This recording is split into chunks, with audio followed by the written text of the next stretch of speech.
Là, vous avez mes premières impressions. C'est dingue. Je roule à droite et je suis à gauche. Et vous voyez, en fait, même... Ah, c'est génial! Enfin bref, c'est complètement dingue. Je roule à une vitesse d'escargot. Donc, j'ai le volant à droite et je roule à gauche. Et pour vous donner une idée, les indicateurs de direction, donc les clignotants, sont à droite et les essuie-glaces sont à gauche. Et alors, les manettes sont... pour changer les vitesses, enfin c'est une automatique, c'est ici à gauche. Ouais, c'est spécial. Puis tantôt je roule avec mes rétroviseurs, mais ok, voilà, je vous laisse, je me concentre.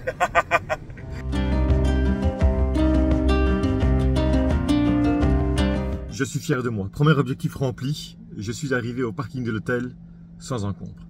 Par contre, c'est quand même vachement impressionnant. Rouler à droite, donc rouler à la place assise à droite en roulant à gauche.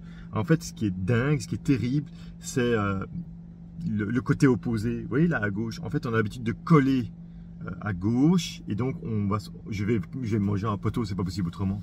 Alors heureusement, les Japonais ils roulent pas vite, ils sont très lents et donc derrière moi, j'avais pas d'embouteillage et je gênais personne en fait. Les gens sont habitués à rouler à 30-40 en ville et heureusement, donc ça fait plaisir. La voiture est superbe, donc c'est une petite fourgonnette où on peut se mettre à 6 ou 7 dedans. C'est neuf, c'est beau, c'est propre. La voiture elle a 17 000 km et on dirait qu'elle sort du garage hier.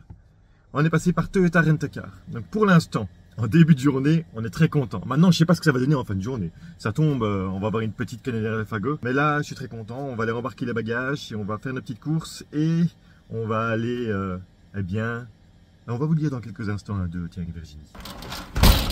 Voilà une bonne chose de faite. Et une nouvelle aventure qui commence. Bon, la nouvelle aventure qui commence, il y en a deux aujourd'hui en fait. C'est un, la voiture, ça vous l'aurez compris, c'est un petit peu stressant, mais on va gérer. La deuxième, c'est... Est-ce qu'on l'a déjà dit Virginie? Non, pas encore. Si, on a dit qu'on avait été pris au piège et qu'on était obligé d'y aller. Ah, on a déjà dit. Je ne sais pas. Je ne sais pas. La deuxième, on va le dire à la voiture parce que là, il fait un petit peu chaud. Ah bah non, mais là on est bien. Ah, et la deuxième surprise, qu'est-ce qu'on va faire aujourd'hui Virginie? Et bien aujourd'hui, on va marcher sur les flancs du mont Fuji. Ah. Voilà, c'est ça. On va aller faire une rando. Alors, pour monter tout au-dessus, pour gravir le mont Fuji, on ne peut pas en ce moment, ce n'est pas encore l'ouverture de la saison. C'est fermé.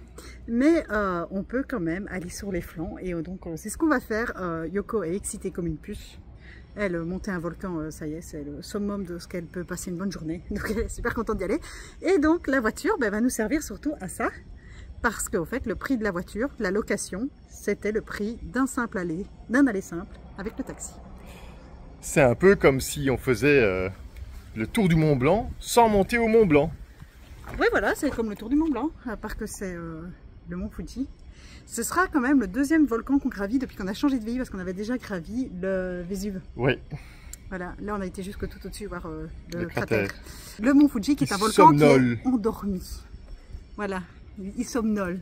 Donc on n'est pas à l'abri qu'il se réveille, mais il n'y a pas d'activité. On va mettre un peu de piment dans la vidéo. Non, et non, il n'y a pas d'activité sismique en ce moment. Vous pensez bien, stressé comme je suis, j'ai contrôlé, j'ai même une application sur mon GSM que j'utilise déjà depuis quand on va nos anciens voyages en Asie, qui me met en permanence toute l'activité sismique de la Terre, les volcans, les tsunamis. Je suis au courant de tout. Et pour le moment, il n'y a rien de particulier ici à Fujinami, en sachant que quand même, s'il venait à exploser, déjà la ville ici, nous sommes clairement dans la zone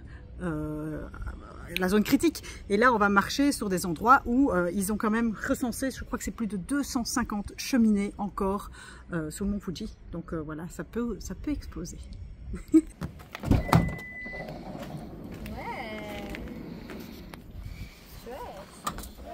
En avant.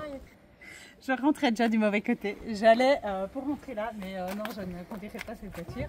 Maman, tu vas voir comment papa va faire maintenant. Ah ouais, bah là je suis toute perturbée, donc je dois aller de l'autre côté.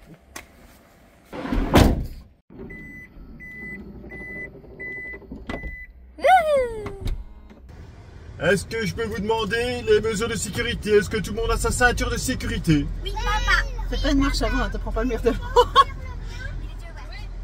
C'est bon pour tout le monde? Oui. Est-ce que je peux avoir... Ouais! On the road again! Again. Et voilà, j'ai tellement peur de conduire qu'on va rester ici avec l'ERCO. Non, non, allez, allez, moi j'ai hâte d'aller. Don't you cry, 'cause you know sad eyes. Love will come, love will go. But when you're strong, you never ask why. But can you learn to love? Je sais ce qui est le plus compliqué sur cette route qui nous mène. Parce que là, on est déjà en train de monter le mont Fuji. C'est 40 km/h. Et je peux vous jurer qu'à 1 heure à 40 km/h, ah ben ça fatigue. Voilà ce qui est plus épuisant. C'est même pas la route, hein. C'est que c'est 40 km/h tout le temps. J'ai mis le cruise control. Voilà, je suis en mode petite balade gourmande. Sauf qu'il n'y a rien à manger parce qu'on peut rien manger et on peut rien boire dans cette voiture. Et alors c'est un peu chouette. Il y a un mode économique. En fait, elle est hybride, électrique et diesel. Et donc là, je suis en fait juste en mode radin. Je tente de dépenser le moins d'essence possible. Can you learn to love your weakest side? Little sad eyes. La température a officiellement chuté. Je fais un point météo déjà dans cette vidéo sur le mont Fuji. Oh, Nous sommes partis d'en bas de combien de degrés, Benoît? j'ai vu 25 sur le panneau. 25 degrés en bas. Là, il en fait déjà plus que 22. Plus on va monter, plus il va faire frais. Donc Benoît, il se moquait de moi avec mon petit pull, qui n'est pas un pull de chaleur, qui est un pull pour les rayons ultraviolets que j'ai acheté ici au Japon. C'est très bien. Ici, en fait, ils font plein de vêtements vraiment adaptés pour le soleil. Et il est très très léger et il respire, donc c'est un truc de sport.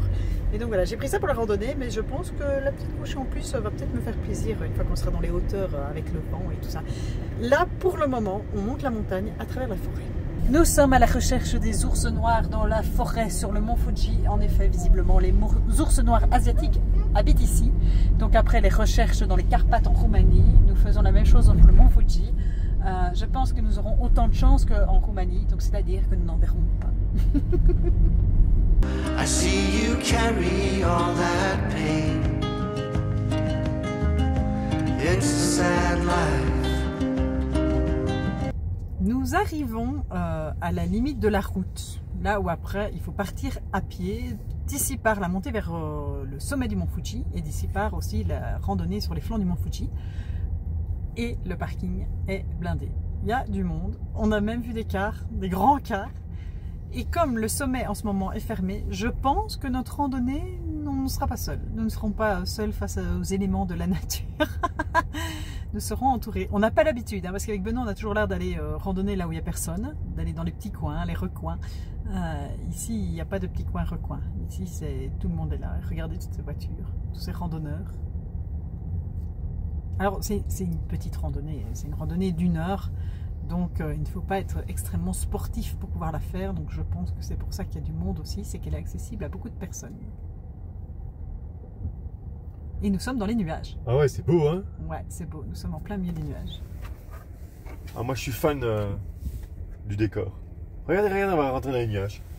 Et voilà. Et il va falloir penser à se garer, Benoît. If the hurt is all in vain, but you'll get through the darkest nights. When you learn to find your shining lights, little sad eyes. On a à peine démarré que Yoko a déjà retiré son pull. En fait, il fait bon, parce que Benoît n'a pas encore fait de point météo, mais il fait 17, 18 degrés.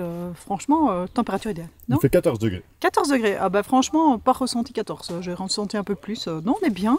Et voilà, on est parti. On va d'abord traverser la forêt, et puis on va aller en direction d'un cratère.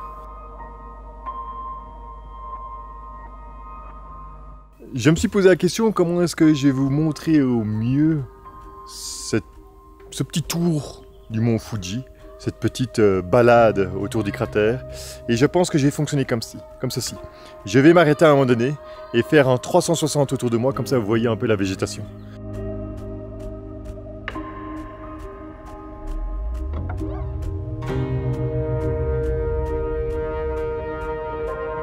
On a un problème parce que regardez, juste là devant nous, il y a 2 cars. Scolaire d'enfants, à mon avis de l'âge fin primaire, début secondaire, et les enfants en groupe dans un endroit excursion. ça fait du bruit. Et donc, ouais, ça fait beaucoup de bruit, ça avance pas des masses. Et alors, on se dit, mais si on les dépasse, après, on va se sentir chaque fois poussé dans le dos. En fait, on aime bien être un peu plus tranquille dans la nature. Mais c'est pas grave, on va prendre notre temps pour avancer, comme ça, on se laisse un peu distancer. Ouais, en fait, il y a du monde, hein. C'est un peu logique, c'est le point touristique pour les Japonais ici. Ils ont fait exactement 10 mètres en 10 minutes. Ouais. On mange ici. On a pris des chips Pringles sweet and sour et ce n'est pas anodin. Nous avons choisi ces chips avec parcimonie. Au fait, c'est le goût des chips qui sont disponibles sur les flancs de l'Annapurna. Quand on a fait le trek d'Annapurna, partout ils vendaient les chips sweet and sour et de temps en temps des bananes. Et donc voilà, petit souvenir de notre trek en Annapurna. Ici clairement, elle a hâte de les manger. Ici clairement, le trek est beaucoup plus petit, hein, ça n'a rien à voir. Mais on aime bien comme ça se rappeler, c'est nos Madeleines de Proust. Et celui-ci en fait partie, on aime bien se rappeler Annapurna. C'est surtout une excuse pour pouvoir avoir une balade gourmande.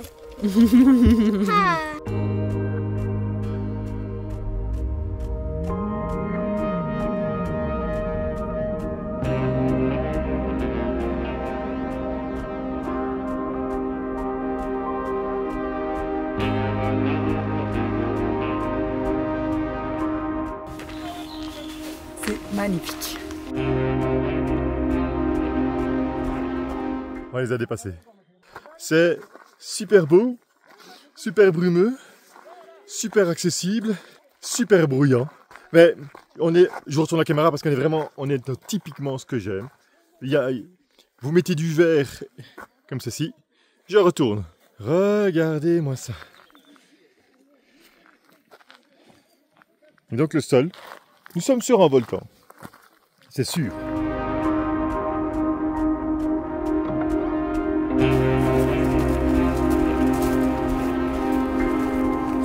Donc devant nous, mais qu'on ne voit pas à cause de les nuages, il y a un grand cratère. Moi je le vois pas. Où est le cercle?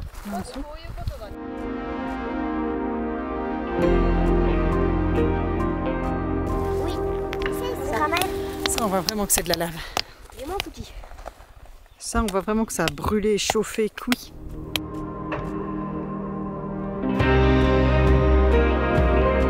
Alors donc ici on marche sur le cratère, à notre droite des arbres et à notre gauche, eh bien le cratère, tout simplement. Évidemment on ne peut pas voir beaucoup en bas parce qu'il y a trop de nuages, mais la balade est plutôt sympa. Et donc c'est la balade d'observation. Ah, ça se dégage un peu la vie. Ceci, sauf si Virginie tombe, ceci est le point d'observation et nous pouvons observer...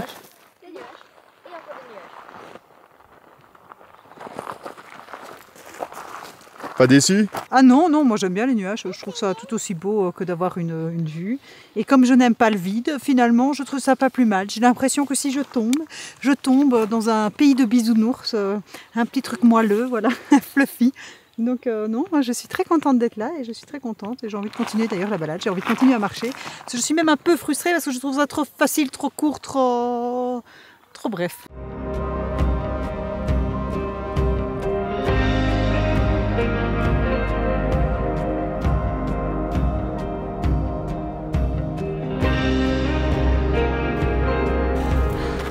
C'est magnifique, c'est vraiment la récompense au dur labeur quoi. C'est magnifique quand les nuages se dégagent.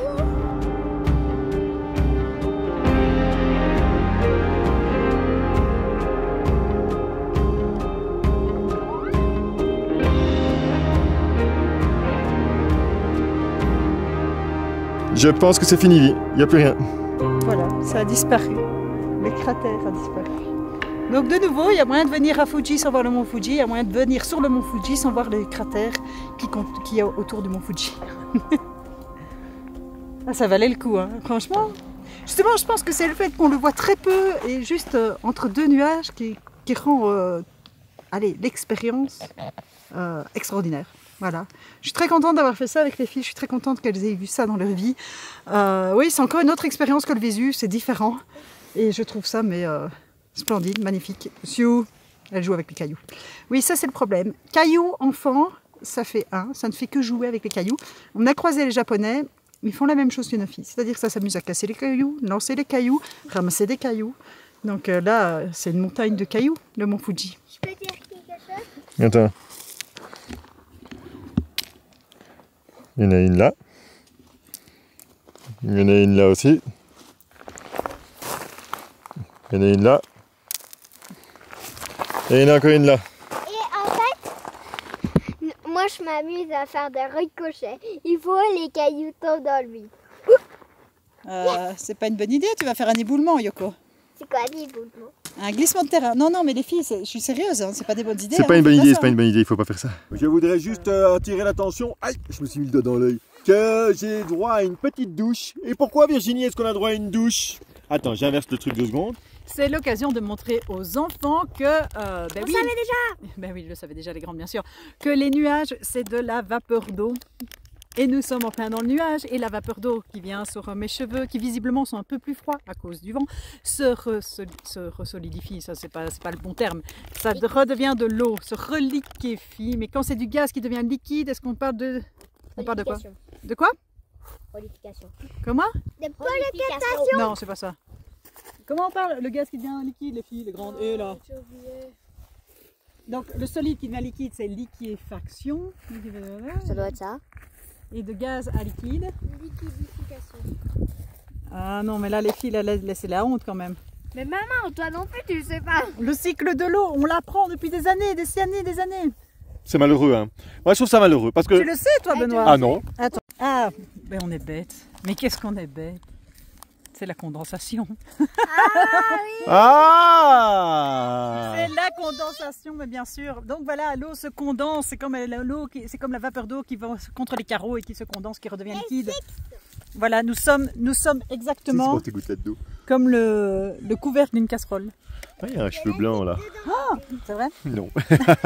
Je me permets, avec Virginie. Non mais le point métier officiel, Mont Fuji. Ouais. Sur le mont Oi.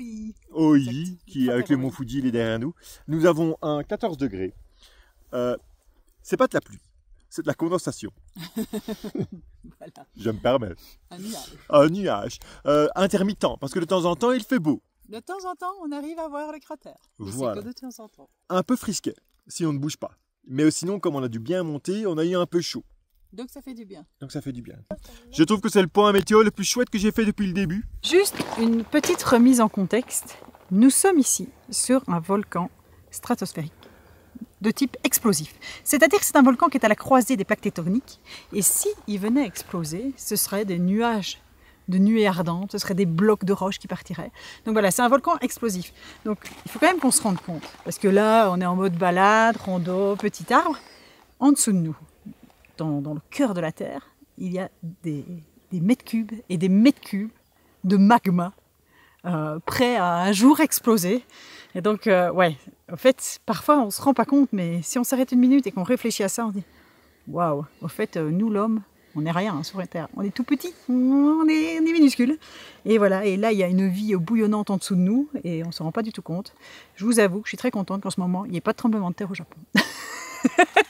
Ou sinon, je pense que vous me verriez déguerpir de la montagne avec les filles sous le bras. Benoît, je lui crierai dessus pour qu'il vienne. Mais ouais, voilà. Non, donc voilà, c'était juste voilà, ma petite minute géographique, géologique. Voilà, comme ça, vous avez un peu plus d'informations sur ce mont Fuji, parce qu'on parle d'un mont et donc on pense montagne. Et ben, on oublie parfois, en effet, que c'est un volcan qui est juste endormi, comme je vous l'ai dit plus tôt. J'ai demandé à maman si je pouvais m'amuser à creuser pour trouver le magma et deviner sa réponse. Ça a été non.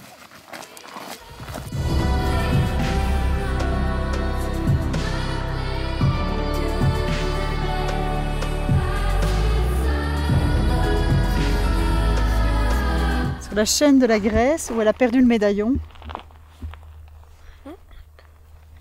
Un morceau du mont Fuji. Je vais voir ce que ça fait. Très joli. C'est beau, hein? Maman, elle va glisser. Attendez, avant que je vous montre. Il y a eu une chaîne que papa et maman nous avaient achetée en Grèce. J'ai perdu le pendentif. Et là, je viens de trouver une pierre au-dessus de la montagne avec un trou dedans. Et donc, regardez ce que j'ai fait. Je l'ai attaché. J'ai un petit bout du mont Fuji avec moi.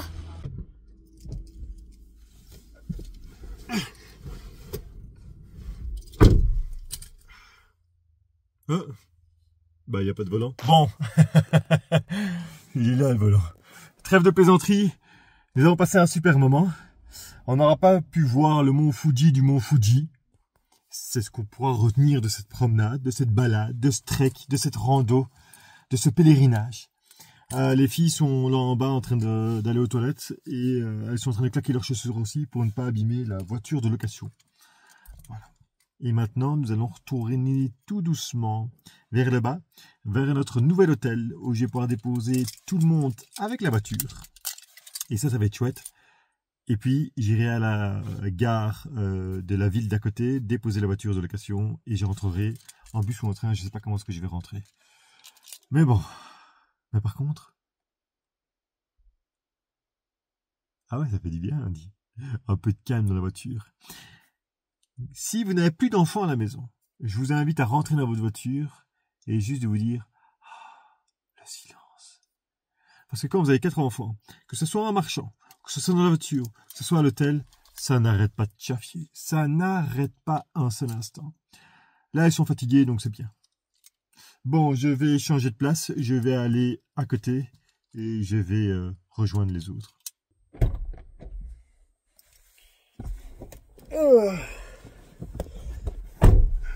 Ah ouais, mes chaussures, elles sont pas si sales que ça. Virginie me dit, oui mais non, tu vas voir, ça va partir tout de suite. En fait, je peux mettre mes chaussures pour conduire. Est-ce que c'est compliqué de conduire une voiture au Japon? Tant que je suis seul, je peux vous en parler 2 secondes. En fait, la seule chose, c'est que il faut faire attention au flanc gauche, puisque bah, c'est l'opposé. Donc, c'est un peu comme... il faut faire attention... donc, il faut faire attention à l'opposé de votre volant, ce côté-là, parce qu'on a tendance à mordre le côté gauche, parce qu'on a tendance à, quand on roule chez nous, à se mettre plus à gauche qu'au milieu. Donc, je ne sais pas si je me suis fait comprendre. Sinon, il n'y a rien de compliqué. En fait, j'ai l'impression que le cerveau s'habitue directement à la conduite. Alors, c'était juste différent par rapport à la Thaïlande. En Thaïlande, le volant était à gauche, mais on conduisait à gauche. Ici, le volant est à droite et on conduit à gauche. Donc voilà, c'est juste ça qu'il faut intervertir. Mais au bout de quelques minutes, bah, vous comprenez directement comment ça fonctionne. Et en plus, ce qui est bien au Japon, si vous avez une petite crainte, c'est que le japonais, donc déjà, toutes les routes sont à 40 km/h maximum. Donc je pense à part les autoroutes où la limitation de vitesse est plus élevée. Ici c'est 40 km/h maximum. Mais aussi, le japonais ne roule pas vite. Mais pas du tout vite. Donc vous n'avez pas l'occasion d'être surpris par un chauffard comme on pourrait avoir en Italie ou dans les Balkans. Ici, pas du tout. Il y a juste quelque chose qui est spécifique, c'est que les feux de circulation chez nous sont avant le carrefour. Ici au Japon, ils sont après le carrefour. Et donc vous regardez l'avant carrefour parce que vous êtes habitué à regarder l'avant le carrefour, vous voyez pas de feu, donc pour vous, il n'y a pas de souci. Mais en réalité, il faut regarder après le carrefour et le feu n'est pas en bas, il est au-dessus. Donc voilà, ça c'est la seule chose spécifique à conduire au Japon. Alors, il y en a sûrement d'autres, mais comme je n'ai roulé que une heure, j'ai pas encore trop l'expérience. Mais c'est ce que j'ai remarqué. Voilà, je vais rejoindre les autres. Ah ouais, les hybrides. Les hybrides, c'est toujours problématique parce que on n'entend pas un vroom. Hop, petite marche arrière. C'est parti. Ah, et voilà. Il y a une caméra de recul. C'est plus chouette. Ah, et la voiture. Combien elle a coûté? Pour une journée, pour 7 personnes, donc c'est une voiture 7 à 8 personnes, elle aura coûté 9h du matin à 19h, elle aura coûté 25 000 yens. Voilà. Avec les assurances, j'ai pris la plus grosse assurance. Et donc ça fait 120 €, ça fait 150 €. Mais on ne doit pas faire de déplacement. Donc le taxi pour aller jusqu'ici, c'était 15 000. Donc aller-retour, ça nous revenait à 30 000, plus le déplacement à un nouvel hôtel, ça nous revenait à 40 000 €, à 40 000 yens. Ici, on est à 25 000, donc on a fait une petite économie de bout de chandelle. Salut! Salut! Vous êtes prêtes? Je vais garder 3 fruits et 3 chips. Pousse-toi. Et il faut lutter, parce que sinon t'auras rien. Faire un par un petit dernier, fais-toi tout petit. On aime bien les chips et les fruits. Il tourne tout seul. C'est génial.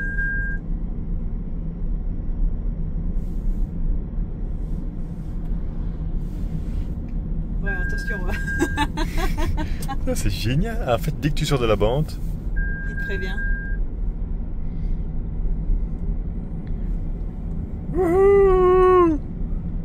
je vous jure, je le touche pas. C'est lui qui tourne. Bon, c'est un peu la course parce que en fait on a un peu trop traîné sur le mont Fuji. On a un peu trop pris notre temps et il est déjà 5h12 et Benoît doit ramener la voiture pour 7h à la ville de Odawara, qui est même plus loin que notre hôtel. Donc en gros il va nous déposer avec les bagages, puis lui il ira jusque là-bas ramener la voiture, faire le plein d'essence avant de la rendre, etc. Mais on part à quelques minutes près. Voilà, on est vraiment timing très serré. Donc je vais aller seule découvrir d'abord le nouvel hôtel dans lequel on va être. Et en fait on se dirige où? On se dirige près d'Akone, le mont Akone. Voilà. Et nous allons passer quelques jours là avec vue sur lac et vue sur mont Fuji. Je vais me dépêcher pour ramener la voiture. Je vous montre juste la vue de notre petite villa que nous allons avoir pendant 4 à 5 jours, 5 nuits qu'on a prévues ici. Ouh, mais ça va être génial. Génial. Alors, ils avaient prévu des escaliers, je comprends où sont les escaliers. Je crois que c'est ici. Hop, hop. Oh lolo lolo lolo lolo. Non, je vous la montre pas maintenant. Nous sommes bien arrivés dans notre hôtel. Enfin, c'est pas un hôtel, c'est une maison de location pour 5 jours. Alors, ce que vous entendez là, c'est la télé en japonais. Les petites se reposent devant la télé. Et ce que vous voyez devant moi, c'est le mont Fuji avec le coucher de soleil. Alors, ça résonne ici parce que je suis dans la salle de bain. Nous sommes, je pense, dans un des plus bels endroits qu'on ait jamais fait depuis qu'on voyage. Nothing's hard, everything is easy with you. Est-ce que vous avez vu ce coucher de soleil de dingue? Coucher de soleil dans les tons orangés, bleus. Et là en dessous, tout en bas, vous voyez le tori là, rouge dans l'eau du lac. Voilà, nous sommes au lac Ashi. C'est... j'ai pas de mots, tellement que c'est beau. Merci Benoît d'avoir réservé cet hôtel. Il me fait très plaisir. Bon, voiture ramenée en temps et en heure. Je suis accompagné de Jean et nous allons prendre un bus pendant 1h15 pour rentrer. Je sais pas si c'est un bus ou un train, mais à Ouais. mon avis ça a l'air plus d'être un bus. On va suivre. Et les grandes retrouvailles. Alors, cette journée... Attends, 2 secondes. Il se fait ses filles ont faim. Nous avons faim maintenant, il est 19h30, nous avons pris un... Ah, il y a un... Bah regardez, il y a un 7-Eleven juste en dessous de notre hôtel. Ouais, mais j'ai pris un raccourci pour venir qui n'en était pas un. J'ai été prise en photo par une caméra infrarouge. Donc je sais pas, je suis passée par là, à mon avis, par les jardins de chez les gens. Je sais pas, donc c'est pas vraiment tout à fait tout prévisible. Une enquête, on verra ça demain. Ouais, il y a plein de choses à voir ici. Et, si tu vas un peu à droite là, si tu tournes un peu ton écran, qu'est-ce qu'on voit là de rouge derrière toi, Benoît? Un tori géant. À l'entrée de la Oh! ville. Mais on vous montre tout ça demain parce qu'on va pas tout vous dévoiler aujourd'hui. Est-ce que tu as dévoilé la maison déjà? J'ai fait des plans du coucher de soleil. Mais t'as pas dévoilé l'intérieur de la maison? Je n'ai pas dévoilé l'intérieur de la maison. Moi non plus.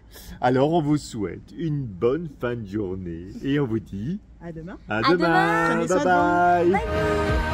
N'oubliez pas de vous abonner à notre chaîne YouTube et pourquoi pas de nous rejoindre sur Patreon. Le prochain épisode y est déjà disponible.